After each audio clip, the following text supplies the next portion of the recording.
Dear Lord, thank you for the opportunity to meet today as senior leaders in your church. We pray that together today we can learn and better understand our leadership obligations to care for your little ones, the teenagers and younger children, and the vulnerable in our church, and how to respond well in safe church situations. Thank you for the equipping of your Holy Spirit as we minister in your name in our church for the sake of the gospel. Amen. Hello and welcome to the Presbyterian Church of Victoria Safe Church Advanced Training. My name is Fiona and I am going to go through this training with you today. Together we will work through the advanced training material and booklet. Your booklet includes some information and resources for you now as we go through the material and also for your future reference. The booklet is also available for you at the training page of the Safe Church website, should you wish to access it at a future time. Thank you for serving in your role in the Presbyterian Church of Victoria in your congregation. As brothers and sisters in Christ who serve the Lord and his people in our denomination, thank you for your commitment to gospel ministry and service. And thank you for your care and commitment to make your ministry as safe as possible for the little ones and the vulnerable under your care and leading. In your senior leadership role in your church, you are a person in a position of trust and responsibility. You are also a person who others under your leadership and care might come to for help or with a concern relating to safe church matters. For this reason, the church asks you to complete this training so that you are equipped and supported to respond appropriately, and to know that the Safe Church unit is here to help you and your church leadership and those who you minister to in such situations.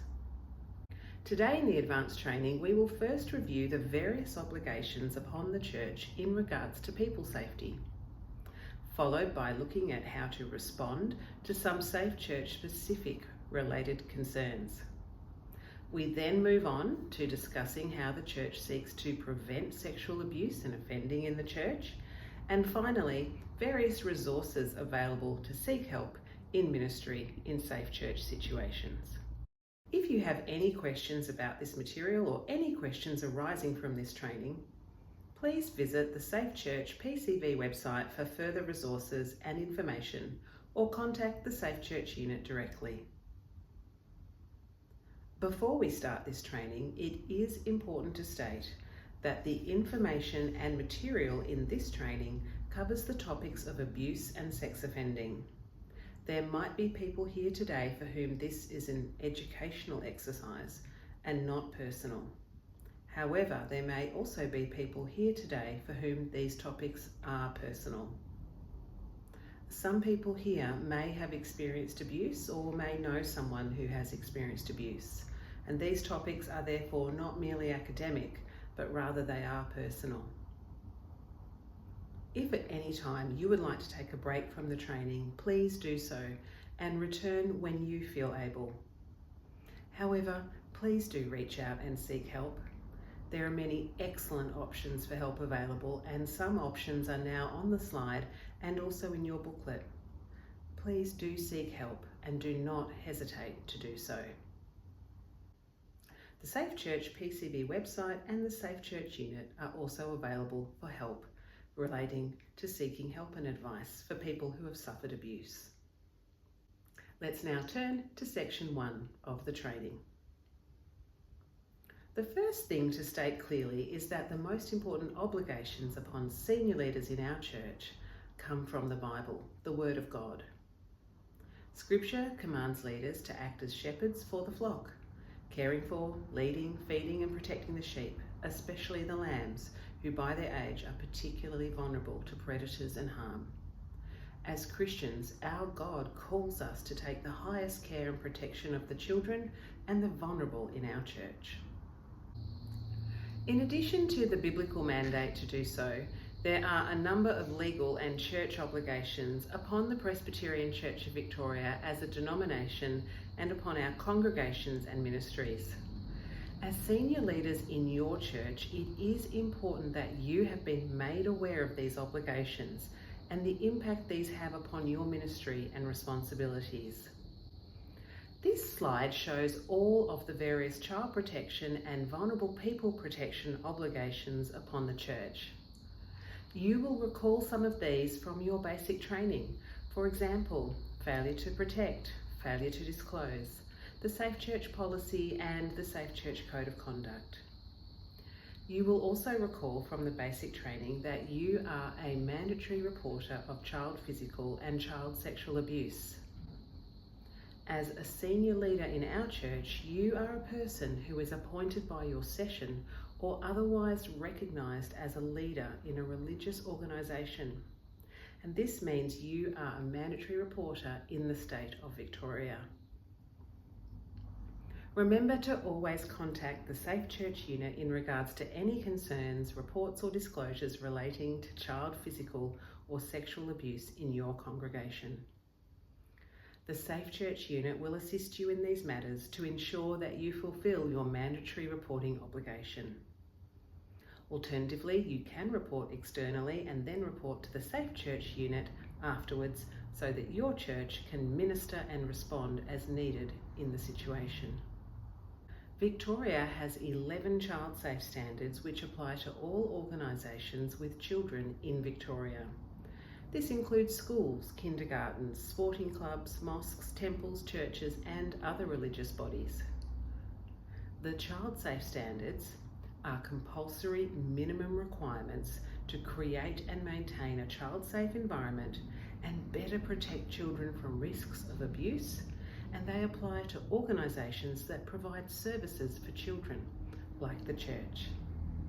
The standards aim to drive cultural change in organisations so that protecting children from abuse is embedded in everyday thinking and practice. A child-safe organisation takes deliberate steps to safeguard children from physical, sexual, emotional and psychological abuse and neglect. It puts children's safety and well-being first and embeds a commitment to safety of children in every aspect of the organisation. The child safe standards obligate the church to have a child-safe culture that is championed and modelled at all levels of the organisation, from the top down and bottom up. The standards also obligate the church to have in place risk management strategies which focus on preventing, identifying and mitigating risks to children under 18. This means that the church must have a system in place to identify people in the church who pose a risk to children's safety from abuse and sexual offending, and then prevent and or mitigate that risk. What does this mean for you in your role? The church complies with the standards via the Safe Church PCV program, and hence you need to ensure that your own ministry practices are child safe and in line with the child safety guidance and obligations that are available at the Safe Church PCV website and which we discussed in the basic training. Regularly touch base with your team and make sure that your team know how to seek help and guidance if they need it in this area. If you're an elder on session or a member of Presbytery, it's important to make sure that Safe Church compliance is actually occurring in the congregation and congregations under your care. It means you must report to the Safe Church unit any safety concerns to do with children, disclosures or allegations that you become aware of in regards to people in the church. In this way, the PCV can identify people of risk to children's safety from abuse and harm in the church and risk manage this. It is also important to be aware that the PCV, including your church, has a statutory duty of care to prevent child abuse. A statutory duty of care under the Wrongs Amendment Organisation Child Abuse Act 2017, as part of the Wrongs Act 1958, has been created to ensure there is a clear legal duty placed on organisations to take reasonable steps to minimise the risk of child abuse perpetrated by organisational representatives. This means that a child abuse survivor will have a clear cause of action when commencing legal proceedings against an organisation, such as the church, for the sexual and or physical abuse of a child. It is then up to the organisation to prove that it took reasonable precautions to prevent the abuse.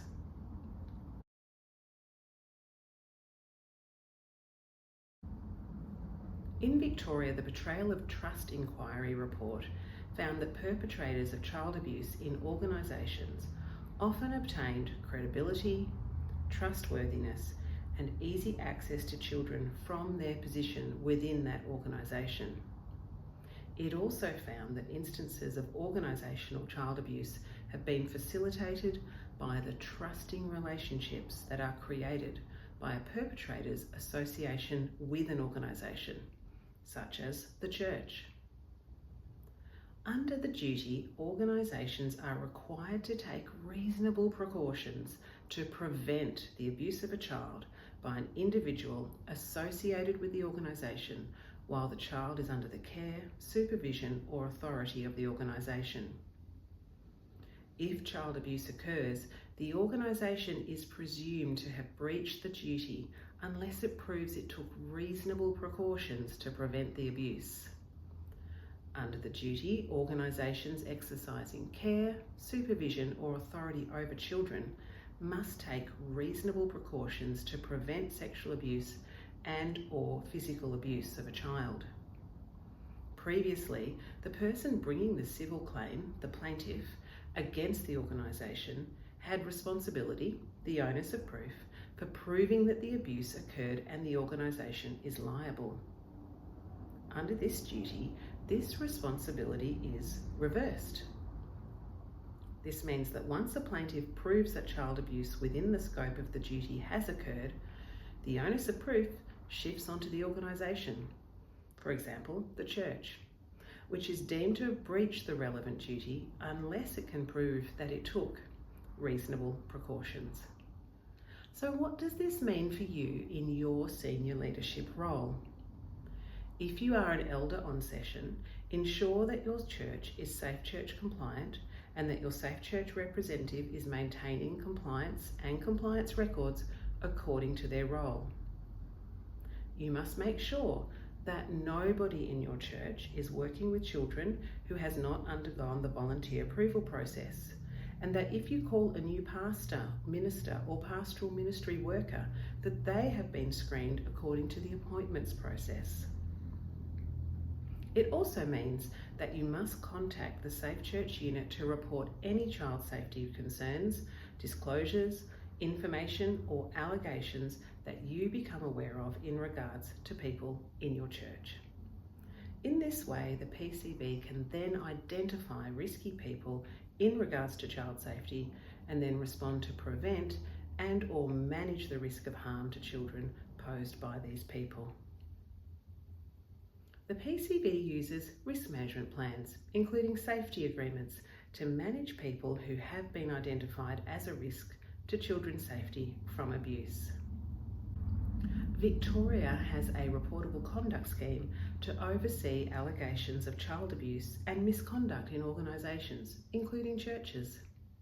You will recall that information about this scheme is included in the basic training. The Victorian Commission for Children and Young People is responsible for administering the scheme.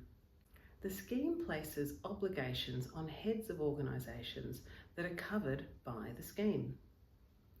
The head of the Presbyterian Church of Victoria, for the purposes of the Child Safe Standards and the Reportable Conduct Scheme, is the Clerk of Assembly. You will recall from your basic training that the body in the PCV tasked to receive reports of reportable conduct from people in the church, like you, and to process these in conjunction with the Clerk of the Assembly and the courts of the church is the Safe Church unit. The legislation which governs this scheme means that the Clerk of the Assembly is personally required to and obligated to ensure that the Commission for Children and Young People, the regulators of the scheme, is notified about allegations of child abuse and given updates on the organisation's response. The Clerk of the Assembly must have systems in place to prevent child abuse and, if child abuse is alleged, to ensure allegations can be brought to the attention of appropriate persons for investigation and response. This is the Safe Church unit, the courts of the church, and investigators who are engaged by the church. The scheme does not replace the need to report child abuse allegations, including criminal conduct and family violence, to Victoria Police. This slide shows you the kinds of reportable conduct that must be reported to the Safe Church unit. More detail is provided in the information you have received along with your booklet. Please make sure that you read this information so that you are clear on what is reportable conduct and can then make reports or raise concerns in regards to reportable conduct to the Safe Church unit. Any person who works for the church in either a paid or volunteer capacity, whether that is on a roster or in a role, for example, a pastor, elder, board member, Bible study leader, or a person working with children in ministry, is an employee of the PCV for the purposes of the reportable conduct scheme. Reportable conduct allegations or disclosures in relation to any such person in the PCV must be reported to the Safe Church unit. In addition to this, anyone can bypass the church and report directly to the Commission for Children and Young People, who will then notify the church of the report so that the church can proceed to investigate the report. In this way, the community of Victoria is seeking to avoid cover-ups of reportable conduct that never make it outside of the organisation. What does this mean for you in your role? You must make sure that reportable conduct is reported to the Safe Church unit so that the church can undertake the necessary process of response. In summary, in line with the Victorian Child Wellbeing and Safety Act, in matters of child safety, the protection of children is the paramount consideration in the context of abuse or volunteer or employee misconduct involving a child. Children cannot protect themselves from abuse. It is not sufficient to simply respond to allegations of abuse. The church must identify risks to children's safety from abuse posed by people in the church or associated with the church and take active, documented, consistent risk management to prevent abuse of children. Likewise, in regards to vulnerable adults, the church has a duty of care to protect vulnerable adults and adults who are under the pastoral leadership and care of church leaders like yourselves from harm and abuse. Let's finish this section by revisiting the various child and vulnerable people protection obligations upon the church. These obligations are not optional, they are real and serious. Senior leaders in the church, in accordance with the Word of God, must seek to protect and care for the flock by meeting these obligations. The next section of the training looks at responding to other types of harm and abuse in the church: family violence and abuse, elder or senior abuse, and sexual harassment. Following a number of high-profile cases of domestic and family violence and abuse in Victoria, the state government called a Royal Commission. The Royal Commission examined this subject in detail with a view to making recommendations in an effort to better prevent and respond to domestic and family violence and abuse in the state of Victoria. A key takeaway from the Commission was that as a community in Victoria, we were not responding adequately to the scale and impact of harm caused by family violence. Sadly, we know that domestic and family violence and abuse occurs in Christian churches and communities. The Royal Commission recommended that all faith communities in Victoria examine this subject in more detail to better understand the impact of this in their own faith community and how to better prevent and respond to it. It is important to understand that there is a legal description of domestic and family violence in Victoria in the relevant Act. This is that family violence is any behaviour which in any way controls or dominates a family member and causes them to feel fear for their own or other family members' safety or well-being. It can include physical, sexual, psychological, emotional, or economic abuse, and any behaviour that causes a child to hear, witness, or otherwise be exposed to the effects of that behaviour. A violent and abusive family member may use several forms of abuse and violence over time. An ongoing pattern of control, intimidation, and fear is the most usual pattern of family violence that police respond to. It is very important to understand that the term domestic and family violence includes behaviour that is not physically violent. It includes emotional or economic abuse and coercive control.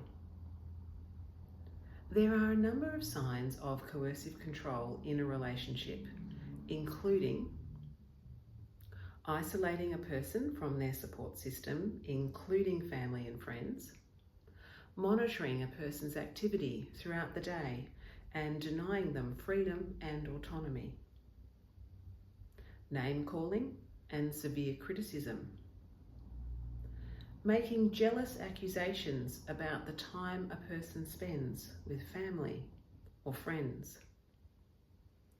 These are just some of the signs of a controlling and abusive relationship. It is also important to understand that these kinds of signs of an abusive relationship could in fact be present before a couple are married and living in the family domestic home together. If these kinds of signs are present before marriage, it is essential to seek help before the marriage takes place. A marriage can always be delayed to seek help and support. If you are a pastor who is undertaking pre-marriage counselling, it is important to pause and seek professional help and assistance for a couple where you have concerns that there could be abusive patterns in the relationship in the engagement phase.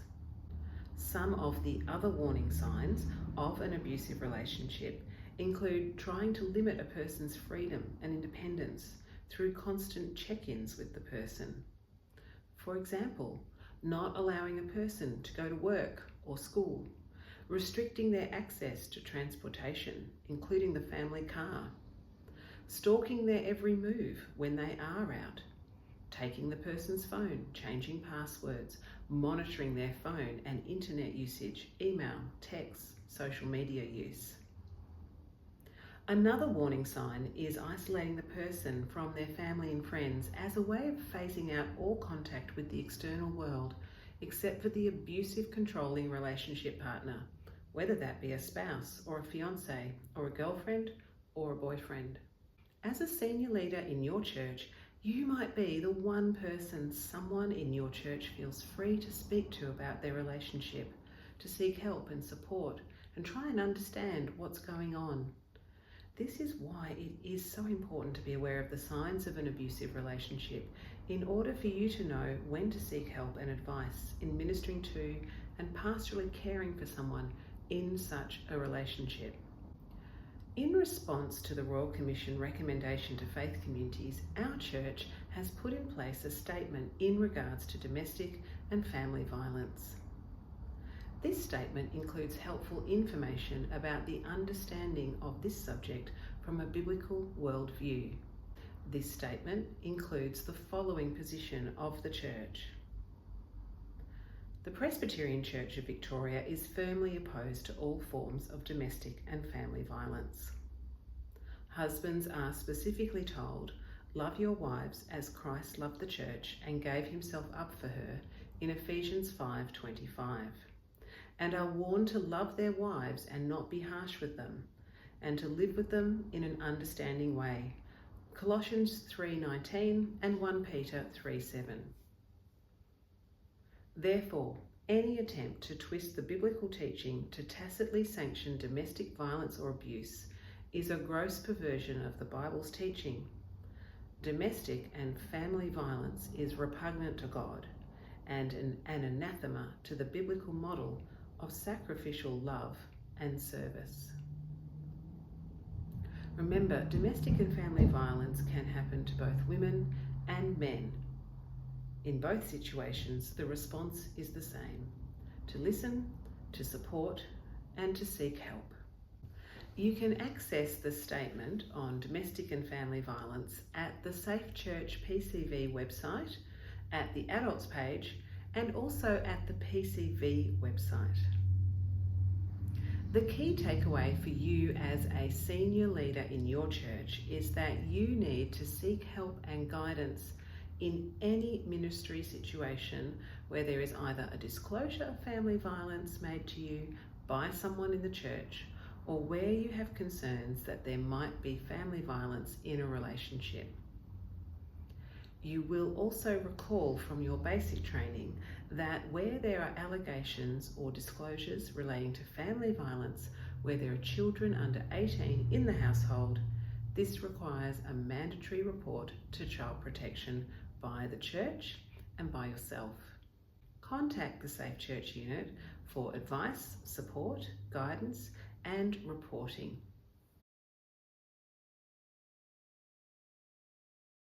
The Safe Church unit is here to help you. Please do not hesitate to contact the unit to make a report or seek assistance in your ministry. You are not expected to cope alone with these sorts of ministry situations. The role of the unit is to help and support you in gospel ministry and care for the people under your leadership in the church.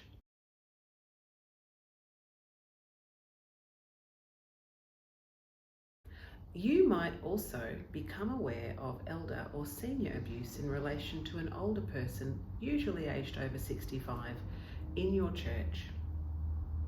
Elder abuse is any act which causes harm to an older person and is carried out by someone they know and trust.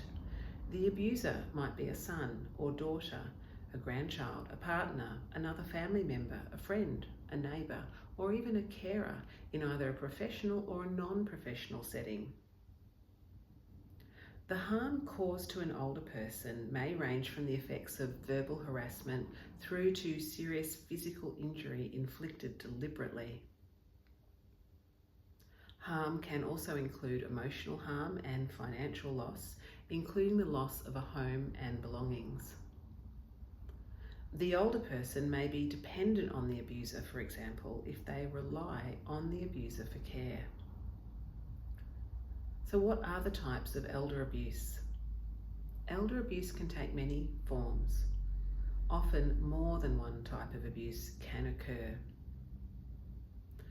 They could experience emotional or psychological abuse, using threats, humiliation, or harassment causing distress and feelings of shame, stress, or powerlessness. It often occurs in combination with other forms of abuse.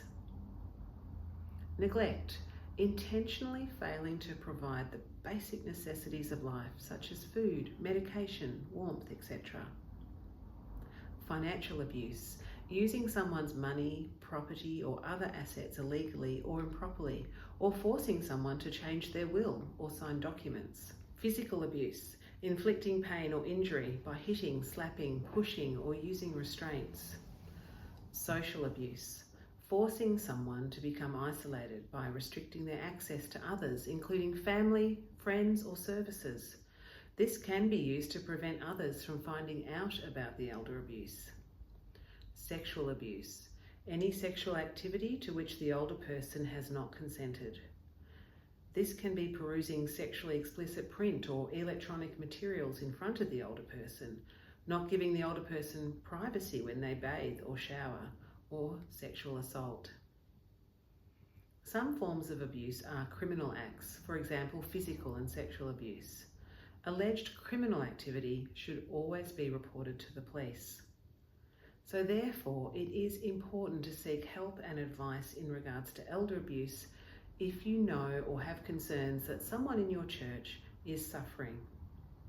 Help can be accessed by contacting the Safe Church unit and also by contacting support services outside the church. Again, you might be the one person in your church that someone, a fellow Christian, might feel safe to speak to about this. You might be visiting a former church member in aged care as part of your ministry, or providing practical and pastoral care to them in your role in the church. Take the time to really listen to the person, pray and offer comfort to them.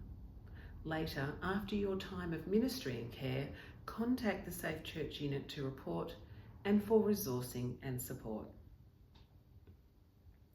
The Safe Church unit is here to help you in your ministry role. Please do not hesitate to contact the unit to make a report or seek assistance in your ministry. Finally, it is important to know that both volunteers and paid staff in the church are protected from sexual harassment in your church via the Safe Church Code of Conduct. Sexual harassment is both unbiblical and unacceptable in the church. People must be free to worship and fellowship in a place of safety from sexual harassment. Please take the time to review the Safe Church Code of Conduct again, just to make sure that you are aware of the definition of sexual harassment, and always report any concerns, disclosures or allegations of sexual harassment to the Safe Church unit in line with your Code of Conduct obligation. Together as followers of Jesus in our church, we can seek to bless and help the people under our pastoral care and leadership by raising awareness of these things: domestic and family violence and abuse, elder abuse, and sexual harassment protections and support. As a senior leader, by being aware of these things and contacting the Safe Church unit for help in your ministry, you will then be able to know how to provide assistance and support, and who to talk to and how to respond as you show the love of the Lord and live out the care and protection of the flock in practice. Remember, the Safe Church unit is here to support you in your ministry. You are not expected or required to have to deal with these kinds of situations on your own. The church offers you the resourcing and support to do so via Safe Church. If you have any questions about these things or are seeking further information and resourcing, contact the Safe Church unit or visit www.safechurchpcv.org.au.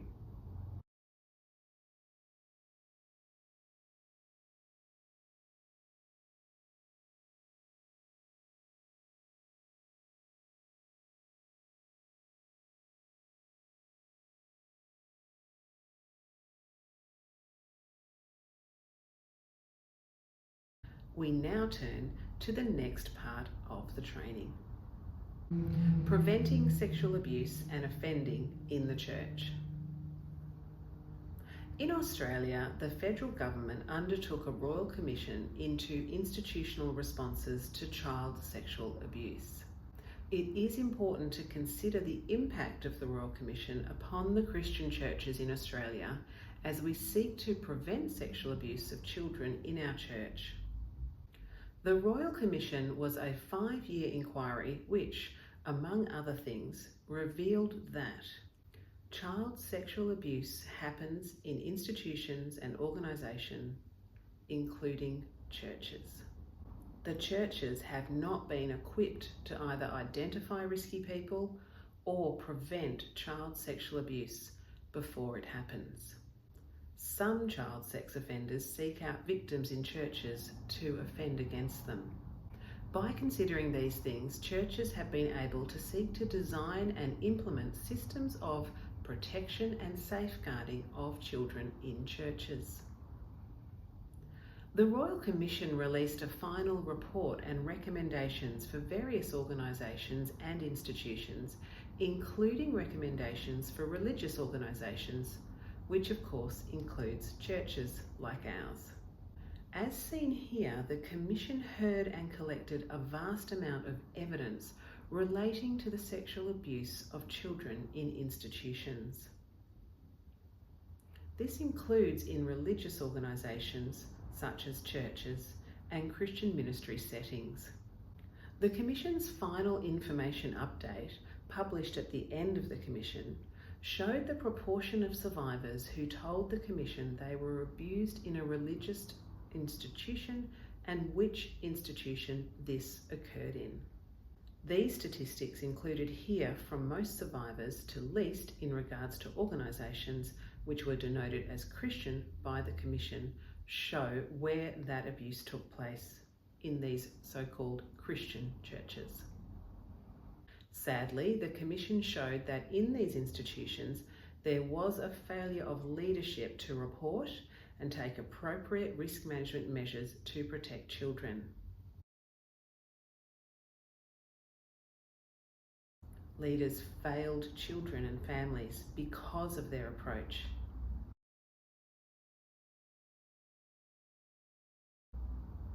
And as a result, sexual offenders were able to have continued access to children in institutions, including churches, on the watch of the leaders, as leaders had failed to identify a person of risk to safety of children from sexual abuse who was within the institution and under the same leadership and care as the children. The Royal Commission showed that a failure of leadership to have a system to identify people of risk and manage that risk, unsurprisingly, leads to children being sexually abused. In many cases, these children were sexually abused by people with access to children in churches via the nature of their participation in the church. A key takeaway from the Royal Commission for senior leaders in the church is that if the only response undertaken by the church is to have a system to respond after abuse has occurred in the church on the watch of the leaders, then this is too late. Church leaders must act to identify risky people for sexual abuse before it happens and seek to prevent the abuse from happening at all. Another significant outcome of the Royal Commission was the establishment of a set of national child safe standards to be implemented across all organisations with children in them across Australia. These standards are in place at a national and a state level in Australia, and the Royal Commission recommendations to religious institutions also provided insight for how to establish a system of prevention of sexual abuse of children in churches, and these, along with the standards, aid and assist churches in the protection and care of the little ones who we are tasked by God to teach, lead, serve and bless through our gospel ministry. The Presbyterian Church of Australia and the state churches, including the Presbyterian Church of Victoria, have adopted and implemented the Royal Commission recommendations and comply with the standards in the life and ministry of the church. This is a consistent national approach. When it comes to responding to and preventing child and adult sexual abuse in the church, we know and understand that such conduct and behaviour is sinful. We also need to remember that such behaviour is also criminal. The church cannot be a place where leaders allow criminal conduct to occur on their watch so that the flock, and especially the lambs, are subject to criminal offences just by being a part of God's church. Sexual offences and misconduct by people serving in the church, whether they are on a roster or in a ministry role, are also the kinds of behaviours that must be reported via the reportable conduct scheme, so that this can be investigated and responded to by the church leadership and reported to the children's regulator in Victoria, the Commission for Children and Young People. This is why reporting any concerns, information or allegations relating to a person in our church who has a background of alleged or known sexual offending is mandated by the Safe Church policy and code of conduct, which the church put in place for ourselves, as well as by the mandatory reporting laws of our state. Reporting is in fact not merely a responsive approach, it is also preventative because it prompts a response by the church to risk identify and manage in order to protect the sheep and the lambs in the church. Following on from this, to prevent sexual abuse and offending in the church, let's look at how this impacts the people in the church and how this will affect your role as a senior leader. Let's start by looking at the vulnerable people in the church and then looking at offenders and ministers and other church leaders. Let's start by considering vulnerable people in the church. We need to start by asking, why are children vulnerable to sexual abuse? Children are vulnerable to sexual abuse because they are powerless against adults to stop it. Children do not understand sex or sexual acts, or by virtue of their brain and emotional development, they do not understand that the adult has groomed them into a sexual relationship for the sole benefit and gratification of the adult. Children are physically weaker than adults and reliant on adults for food, shelter, and the basic necessities of life. They obey adults' authority and trust adults to care and protect them. It is important to remember that these vulnerabilities also apply to teenagers under 18, as well as younger children. All of these vulnerabilities combined make children vulnerable to sexual abuse by adults. Adults too can be vulnerable to sexual abuse in the church, especially by church leaders. For example, adults who have physical or mental disabilities, adults who are vulnerable due to their age or gender, adults who might be experiencing grief and loss, or adults who need extra help and support at a difficult or lonely time in their lives. As senior leaders in the church, it is important to recognise and manage for the vulnerability of the flock under your care and leadership. However, sometimes it can be difficult for leaders to recognise and manage for vulnerability in the church.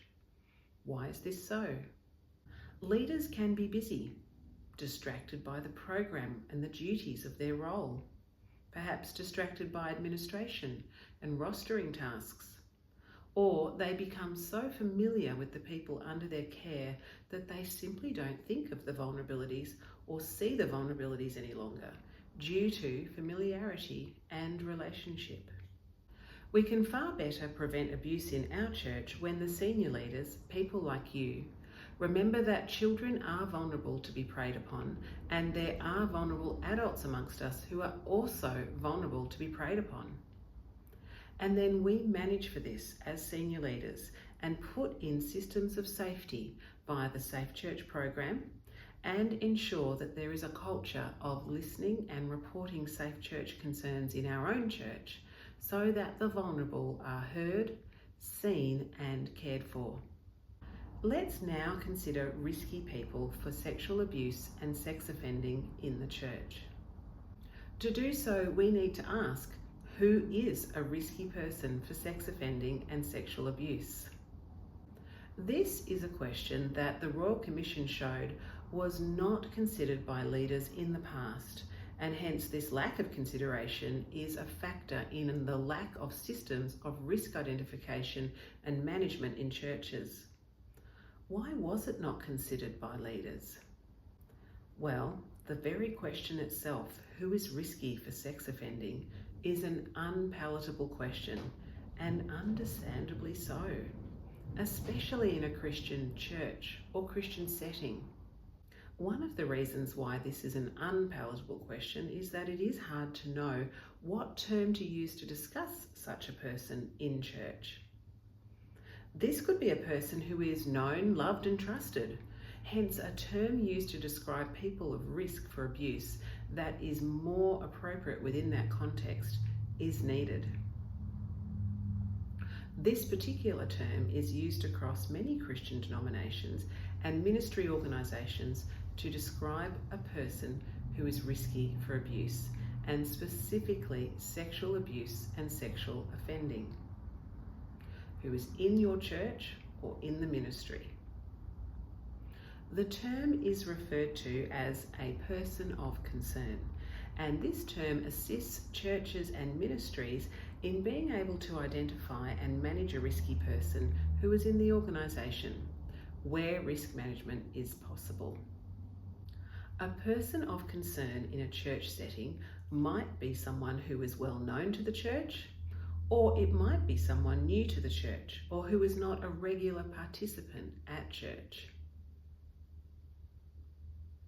However, it is important to remember that whoever they are and however well they are known or connected, a person of concern who is risky for sexual abuse and sexual offending in the church may leverage their relationships with senior leaders in the church to make sure they are not risk managed by church leadership, and hence their access to children in the church or vulnerable adults is not limited in any way. It is also important here to remember that grooming is used by people of risk for sex offending, and grooming targets of the adults in the community as well as the children is a part of grooming. By befriending and building close relationships with the adults who are leaders and in positions to manage and grant access to children and the vulnerable, when it becomes known that someone is a person of concern, this will inhibit or even prevent risk management being put in place by senior leaders to protect the flock from this person. Sometimes a person of concern will seek to focus the senior leader's attention solely onto them and their wants and what they say they need, rather than upon the need to protect children under the care of the senior leaders from harm and abuse. This is an effective method of preventing risk management and accessing children in the church, because children cannot advocate for themselves, for their own protection from abuse, and children are not in meetings with senior leaders to ask for protection and care. Grooming and focusing senior leaders' attention on the adult and what the adult or their adult supporters demand or want for them in the church is a dynamic that was present in many cases at the Royal Commission. And the results were that no risk management was put in place, and children were then subject to continued and ongoing sexual offending by the person of concern in the institutional setting. This is where it is important to recall that the state child safety laws make it very clear for leaders in organisations with children, including our church, that the paramount priority for leaders when it comes to risk identification and management of risky adults in the church is the protection of children.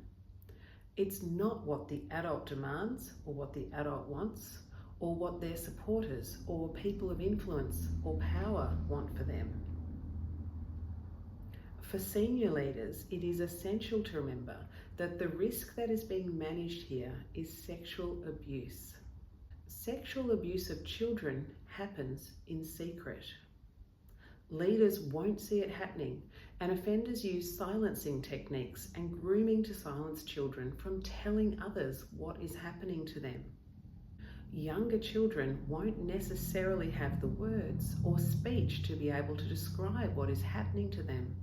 And this again means that sexual abusers and offenders can easily maintain the child's silence and continue to offend against them under the watch of the leaders in the church. This slide shows how this situation therefore can play out in churches. It is important to realise that the worst thing about this is that children have been sexually abused and offended against in the Christian church, the place where they should be safest from harm as they learn about Jesus and the Father's love for them. Let's now further consider how ministers and other leaders in the church can impede the prevention of sexual abuse and offending in the church. The first thing to realise is that when information becomes known to senior leaders in the church that a person they know is a person of concern and hence risky to the safety of others in church from abuse, these leaders can experience a thing called cognitive dissonance. Cognitive dissonance is a term for the state of discomfort felt when two or more modes of thought contradict each other.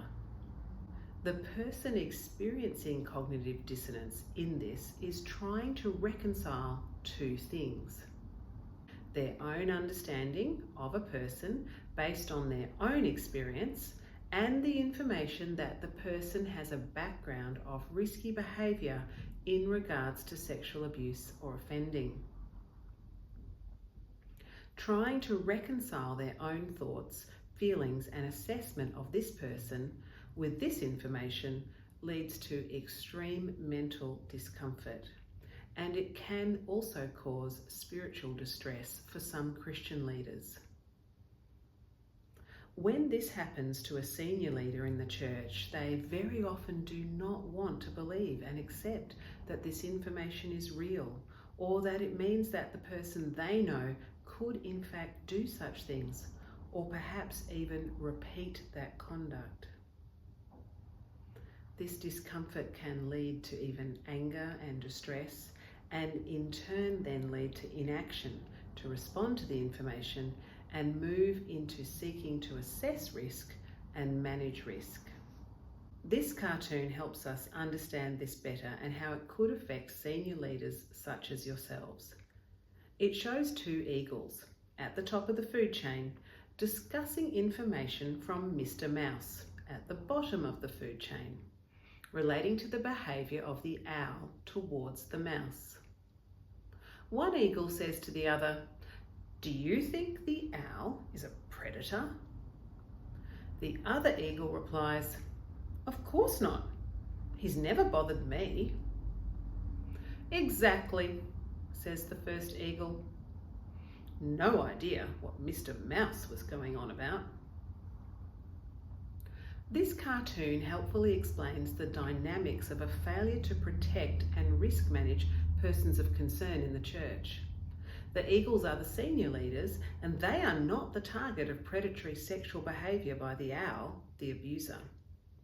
The powerless, the weakest, the most vulnerable at the bottom of the food chain, the mice, those who are not in the meeting rooms of senior leaders and who do not have any power or authority to protect and risk manage.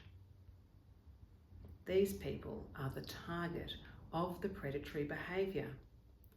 Behaviour by the very person who has been assessed by the leaders not to be predatory because the leaders themselves have never experienced that behaviour. What then does this mean for you as a senior leader in your church? Firstly, recognise that you are a prime candidate to be groomed by a person of concern, so that you only act on your own personal beliefs and experience of that person, and you never risk manage them as a result, simply because you believe they pose no risk to the safety of children and vulnerable adults. Secondly, always report to the Safe Church unit any information that you know or become aware of that relates to a possible person of concern in your church, so that this information can lead to response. In this way, senior leaders can make the church a place where children and the vulnerable are safeguarded from abuse and sexual offending in the church. As senior leaders preach, teach, serve and lead gospel ministry in our church, they can then do so in a place of refuge and shelter for the children and the vulnerable, just as the psalmist says, resting in the shadow of the Almighty and safe under the care of the shepherds of the flock. This is how senior leaders in the church also create and maintain this place of safety and refuge in the church, by having a culture of protection and care for the vulnerable and recognising what is the role of the church to do so. Senior leaders in the church must recognise and accept that when it comes to dealing with sex offending, it is the responsibility of the courts of the land to deal with this from a criminal justice point of view, and the courts of the land do so in accordance to proving the offending occurred to the standard of beyond reasonable doubt. The Royal Commission, however, made it very clear that the role of institutions like churches when it comes to dealing with sex offending is to risk identify and then manage those risky people to protect the vulnerable in the institution. The Royal Commission findings and recommendations and the changes to the state laws, including failure to protect and the laws governing the child safe standards and the reportable conduct scheme. These laws require churches to risk identify and manage on the paramount basis of prioritising the safety of children. It is better to risk manage and prevent harm and abuse of children in the church than to forego risk management and put children in the church at risk of harm and abuse by another person in the church. This approach and culture in church means that risk management will be implemented. If the leaders find themselves in a situation where they need to assess if information relating to allegations of sexual abuse and offending in relation to a person of concern, a different lower standard of proof is required than the criminal justice standard. The Royal Commission recommendations, which our church adopted at both the national and state level, also clearly stated that this is the standard of proof for churches in such matters. This standard is called on the balance of probabilities. In other words, is the information more likely than not to be true? This means that a person of concern does not have to be a person who is convicted by a criminal court of sexual offences. Rather, a person of concern can be someone who has admitted that they have sexually offended. They may never have come to the attention of the criminal justice system. Or, for example, a person who has been found in a workplace or a church or an organisational investigation to have sexually offended and or abused others. It also includes a person where they are the subject of allegations and these were never properly investigated or finalised. And of course, it also includes people who have been convicted of sexual offences in a criminal justice setting or people who have had their working with children check excluded. Ultimately, to protect children and vulnerable people in the church from sexual abuse and offending, the church must prioritise risk management of a person of concern. The church might hope to see justice in the criminal justice system, but this may never happen this side of heaven. What this means for the church is that we must have systems for risk management in this area. Just as the church has modified the physical environment of churches to protect the flock, for example, car park fences and gates and glass windows indoors in the church for ministry spaces, so too the church must modify the systems in place to protect the flock from people who are risky for abuse.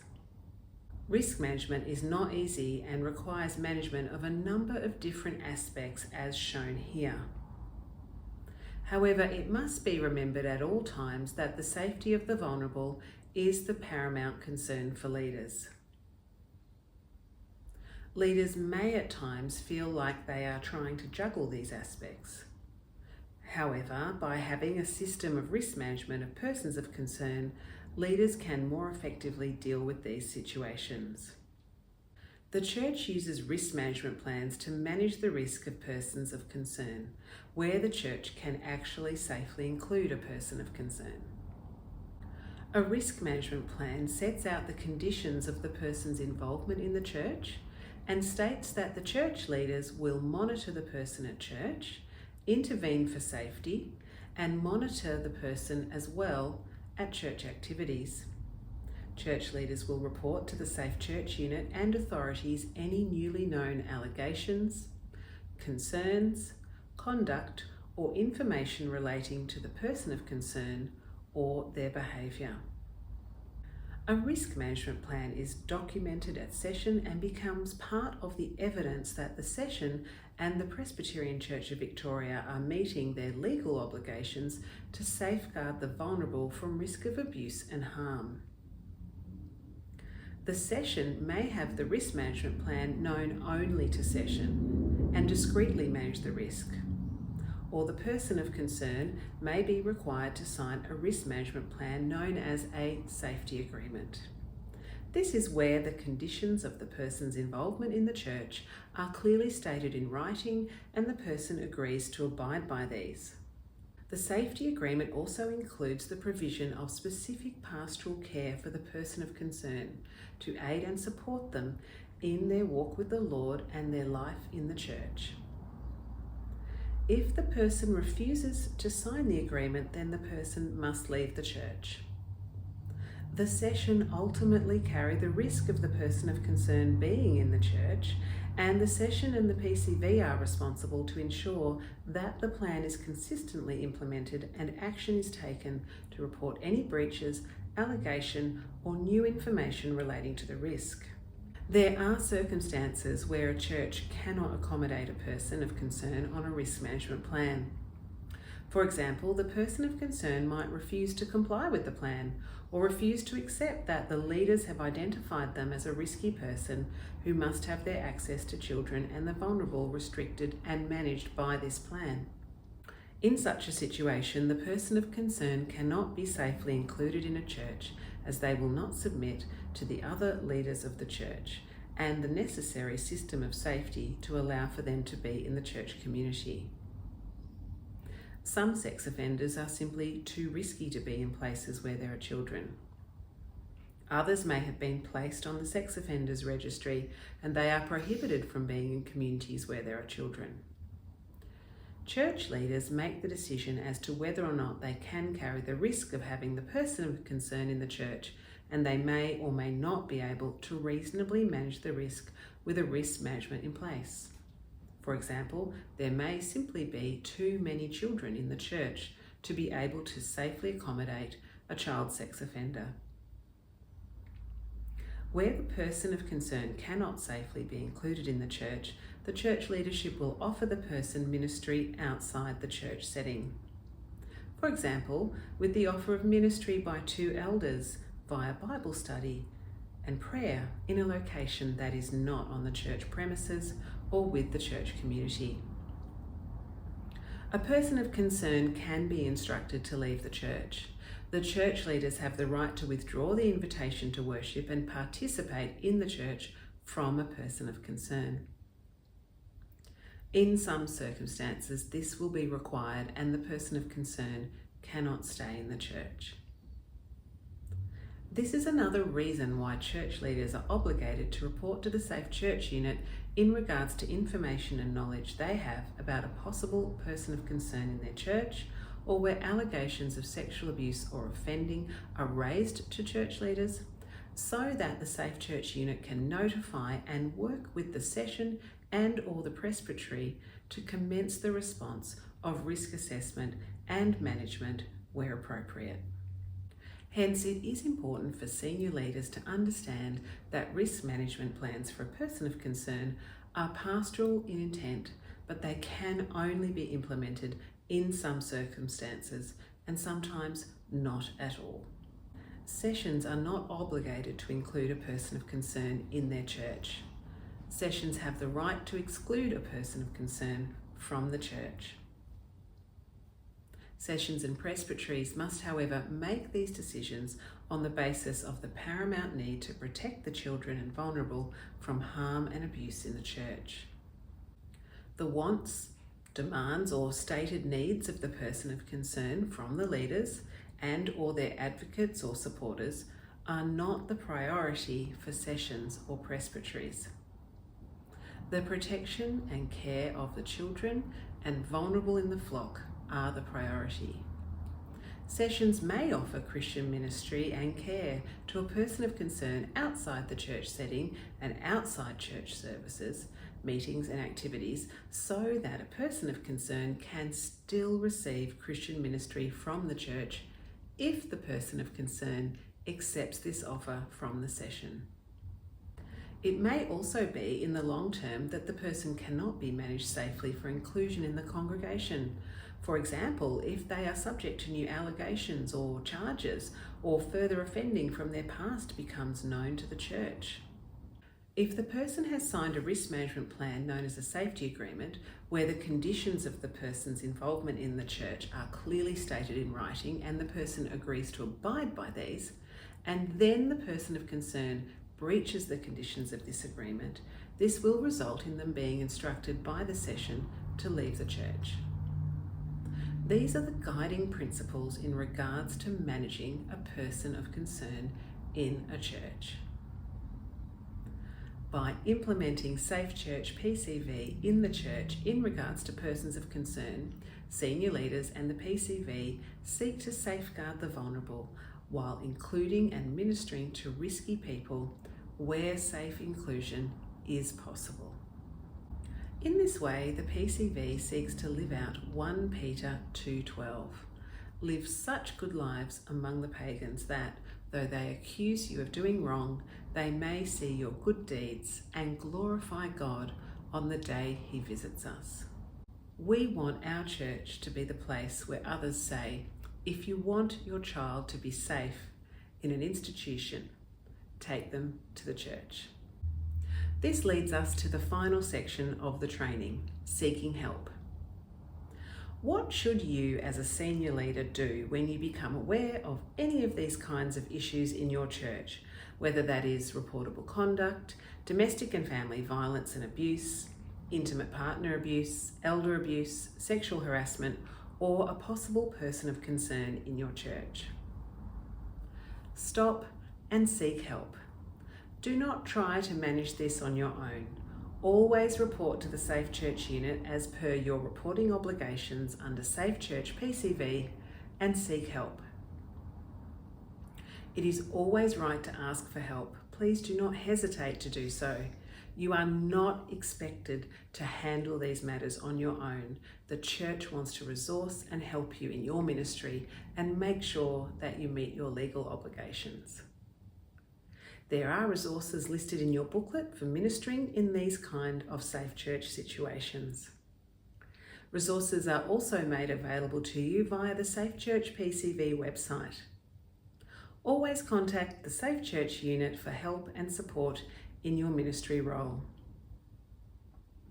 This brings us to the end of the advanced training.